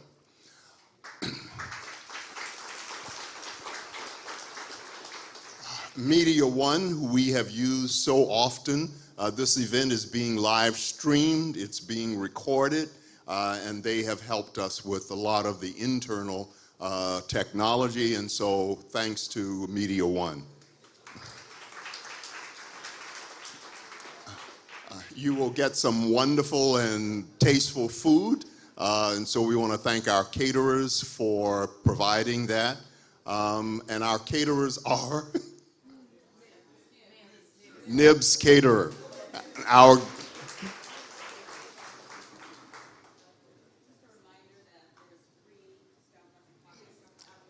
Yes, as Pam indicated, if you want to get some more bush tea or coffee, we have this coffee shop that is operating, and then upstairs we have a juice bar. And for today and today only, you can get a free smoothie.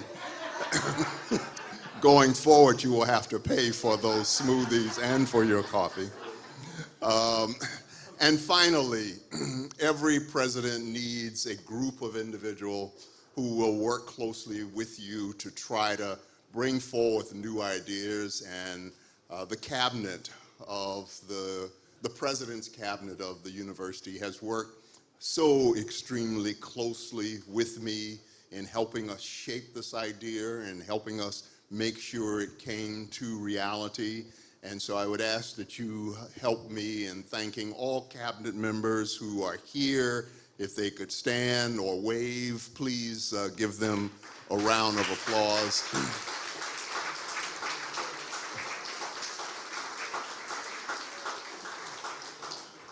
But finally, every president needs a person who sees and understands their vision and who is willing to make sure that that vision manifests itself in the right way, even if it requires ruffling the feathers of some folks along the way.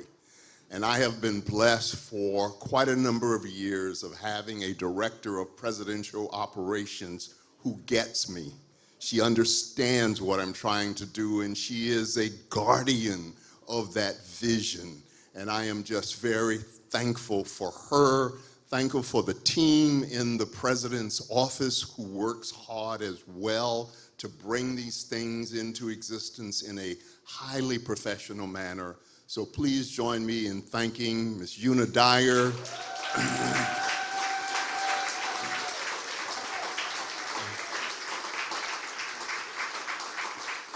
Jessica Taylor, Jessica LaPlace, Gail Steele, and so many others who worked so hard to get us to this particular point. I could go on, but I know you want to eat, and I want you to see this wonderful center. So thank you for being here.